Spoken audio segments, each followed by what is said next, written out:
Banda ni utie ma vijana lelo noriembo nyiri.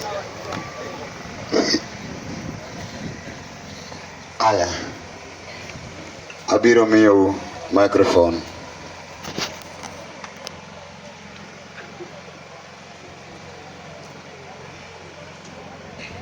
Abiro miyo microphone. Dakika achiel gi sekend 5. Kokalo tang'adi to neno ka ng'iyo bada adwa nakony jolemo. Dakika achiel gi sekend 5. Romi wacho nyingi, gimitime band gi kaka ing'e adundo. Mbaka mang'eny ibiro duogo gone minode. Mera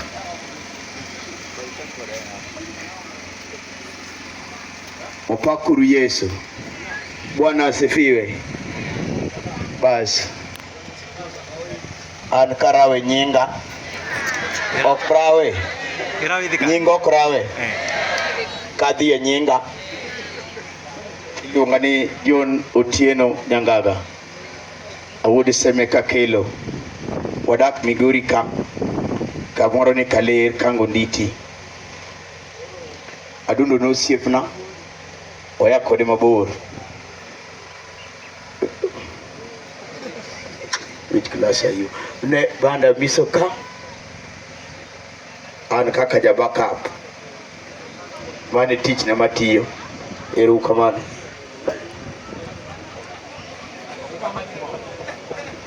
Bas egedi kingi ya maber ino kan gotambi na moro tiene an gigira moro kuro kata kingi ya boss. Bas ginyinga ano karawe nyinga an nyinga wacho iluonga ni Brand Mondi Ogutu. An jakadem to nyinga mar tho miluongo ni MC Tugles Dani wacho ni gino Amiso Thwango kaka babu nomeda gimoro e bathe kanyo kaluwore gi gik ma osebedo katimore miluongo ni MC Tugles the Stone Guard. Omido yata ni kaka gima nyalo wacho kuome ma ng'eny sana onge but mondo mi abede band ni machake tich ene mano manyo na tich Amiso ma ene mano manyo na tich ma kawuono atiyo nikech en kora mor sana kendo atiye band ni kaka MC. Jomanyo wan go ka otieno to ong'eyo atiyo kaka MC kendo ane mamako kama otegno kabisa. Mago madromo e nying Ruoth Yesu. Haleluya. Yakuodo usechiemo. Kweuru kendo an gi nyinga iluongo ni Roy Otieno Ngoro Majaramo. Nying mong'ere mar tich en Dogwood Tsunami. Ero kamano. Achumi ogo drum set wiyo. Bwana Yesu asifiwe. An wuod Migori wacho Kiswahili iluonga Boniface Omolo ajaka magamo kaba mama mana kosiemo na nying thurwa maber lakini sani to dak Rapogi. Mino yata naluonga transporta mar nyimine. Transporta mar nyimine ni nakoni ne adwaro gari odiochieng' moro to nokona ni nikech kidwaro gari to ok inyal yudo pes gari amiyi mon abiriyo tidoge riembo gi te ute uriembo koso ok uriembo dong nwariembo with Nyasaye gwedhu. Itimo ng'e band. Ingene ng'ate monyiero to ng'iya gi wang' moro maracha kendo ng'ong'ona e band ni an MC ane malado ne ji kama Amiso dhi goche kaka kiny wagocho kama iluongo ni Castle Drongo arwako dite ema kiny nachulo ne gi gate. Nyasaye med gwedhu. Aya okweuru kendo iluonga ni Owiti wuod Kamenya Al-Shabab. Omido yata ne watiyo godo Kamiso an keyboardist mar Amiso Thwango. Eruru kamano.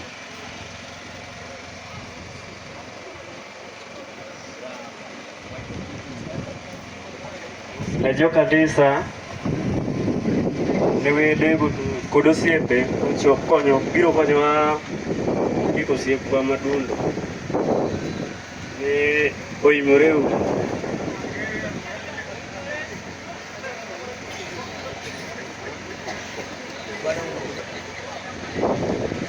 Dakika nino dong matin but isetieko. Opaku Nyasaye. Mano mirima motimi kamano koso nitie gimoro. Opaki Yesu jokanisa. Nedwar kama pogore. Wan kwa wache to samore neno ni okwa wache yo maber. An iluonga no Mondi Collins. Awuod karachwanyo kanam. Adundo omino yata. Enosiepna. Mano chako bedo kaka owadwa. Keche kang'iyo higni mwasekawo kode. Ei band ka te kang'iyo. Joma nwachako go safari no Adundo kende ng'ama nodong'. Eiye ka. Koro en ng'ama nosebedo mobedo kaka koro owadwa. Koro en gima ka wuoyi ma pod tin nyalo tho, ng'ama pod ne nigi lekne mane dwa ni mondo chopi. To onge gima nyalo timo nikech mano te giko mano wachi ni mondo bedie. Koro an anemo akwayo ne mana family mar Odure gibed mana gi orruok magi timore. Ng'ama ong'eyo gima kiny onge. Samoro tielo mobiro ka nyalo kelo lokruok moro e dalani. Emiyo ka wuotho ka winjo ka jowa giwuoyo to onge ng'ama owacho ni nigi chiege ka. An gi chiega ka. Aore gweng'ni. Ok awacho mondo. E jomo wuoyo ka. E jowa gi timwa ni. Koro an to wacho ni an gi chiega ka. Mambe ber kinene. Ato neno ni yao. Albino nigi chiege ka. Albino gaga thum ni wuotho chodo oko jothum jochode. Chiega ni ka. Ei. To kata ka girlfriend amoro ni kata ebo ting're kaka wuno ne nyieke. Ebo wach ni ambe an kawe panda. Koro mae jaodan bende. Dong mago de romo. Amoso uno kue. Ani luano nyango nyathi muindi awudi karachwanyo kadel. Ija Adundo ne wadak go. Kendo sama natedo no sande. Ne wadak go kako wete. To ne ochwanya. To an asekenda iluonde Baba Prince. Chiega be an godo ka. Ok amisumba. Otho kamne poko gamo na dhako mar ariyo. Nagombo nabed jado kaka jatenda. Erokamano. Itimo ang'o e band? Jaodi no be ene manogamo ni donge. Yes. Praise God. Amen. An iluonga ni Godfrey Ochieng'. Ajaka rachwanyo ko Gweno. Watiyo Amiso ka wasetiyo ga Adundo for so long. I'm a drummer and sometimes I'm a backup. Thank you. Erokamano. Ne joma oyudo lit josakwa. Adundo na wan go e band ka. Gi nyinga iluonga ni Dan Wukasere. Mano nying mong'ere. Nying mana Amiso miya. Jaluminati mar nyimene. Koro en mong'eyo. Adundo miyo transporters mar nyimene. Koro nying go kumano en mong'eyo kama notimore nade. Ogole. Erokamano. Erokamano. Amoso ni ber. Seche te. Mokwongo an gi nyinga. Official name iluonga ni Collins Otieno. Thum ka gidenda ni Simba Wuod Rongo. An e manager mar Amiso Thwango. Adundo makoro nindo ka kawuono ni. En gima lit kabisa nikech koro waiko wuoyi matin. But to en gima nosesingi. Gima tang' watime onge.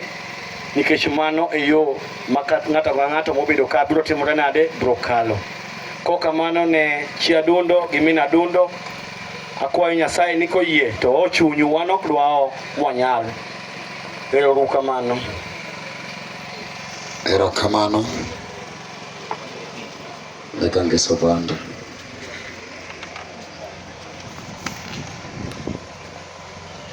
Koro kamogikene udwaro nenda